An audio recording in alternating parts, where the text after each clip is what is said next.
Kondisi saat ini sangat jauh berbeda dari era tahun 90-an, karena di era sekarang terjadi pembukaan lahan yang banyak, pertumbuhan penduduk juga semakin meningkat, tentunya kebutuhan air juga semakin banyak. Kebutuhan masyarakat yang begitu banyak, kemudian ada pembukaan lahan, tentunya mengurangi debit air karena seharusnya serapan yang begitu luas, kemudian berkurang karena kebutuhan-kebutuhan perekonomian tadi, sehingga ada beberapa mata air yang menjadi berkurang debitnya, bahkan ada yang tidak mengalir. Karena debit air yang berkurang, tentunya hal tersebut yang memicu perebutan air untuk kebutuhan di ladang. Masyarakat berebut air itu sampai ke gunung, sampai ke aliran-aliran air di gunung menggunakan pipa. Untuk periode 2017-2022 ini ada program satu dusun, satu reservoir. Masyarakat harus aman dulu di rumah kaitannya dengan air bersih, air minum di rumah. Setelah itu baru pemerintah desa akan mempola saluran air ke ladang. Perangkat desa berembuk untuk mempola air ini selain untuk air yang diminum. Ini ada istilah di Melandi ini istilahnya banyu dolan. Alat yang digunakan di awal ini membuat bak penampung luapan dari reservoir. Ketika air rumah tangga tidak digunakan, tentunya meluap, kemudian diwadahi itu dialirkan ke dusun ini menggunakan pipa.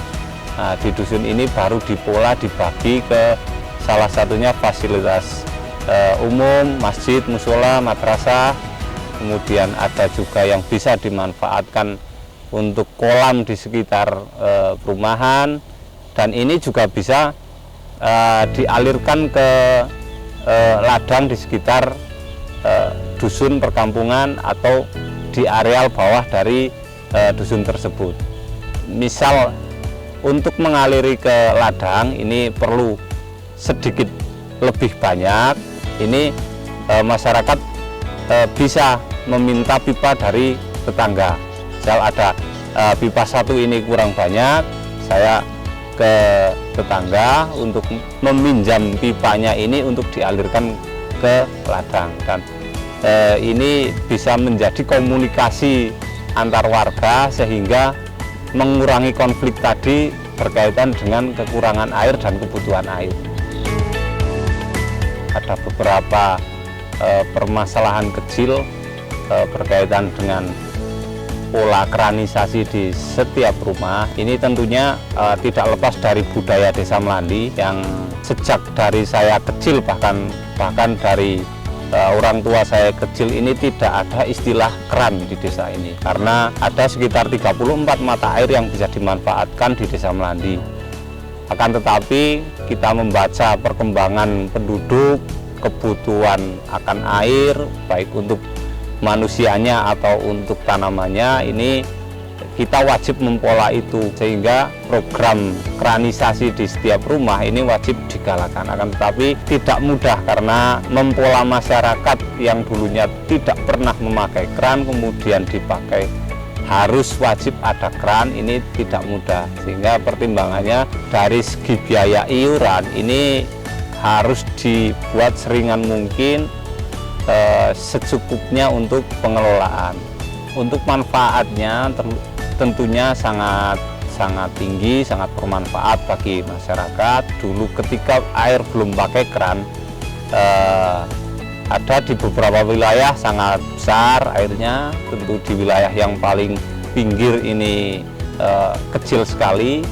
Dengan metode kranisasi dan pipa ala Pamsimas ini kan sekarang sudah merata, hampir di setiap sudut desa, di pojok, bahkan semua rumah ini depan rumahnya pasti ada keran. Ketika dibuka pasti besaran dan debitnya sama ketika dibuka.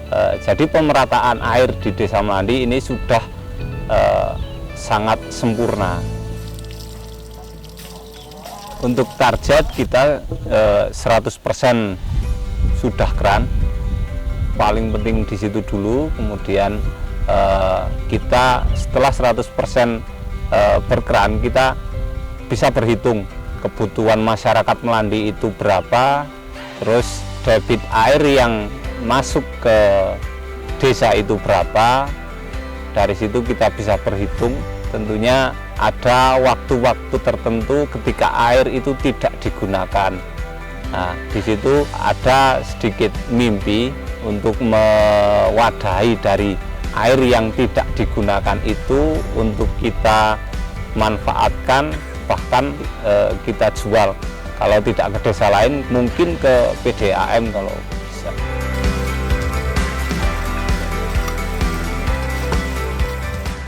Di Wonosobo sendiri ada beberapa kegiatan di Desa Melandi, Kecamatan Garung, yang kemudian mengarah kepada tujuan konservasi penyelamatan sumber daya air.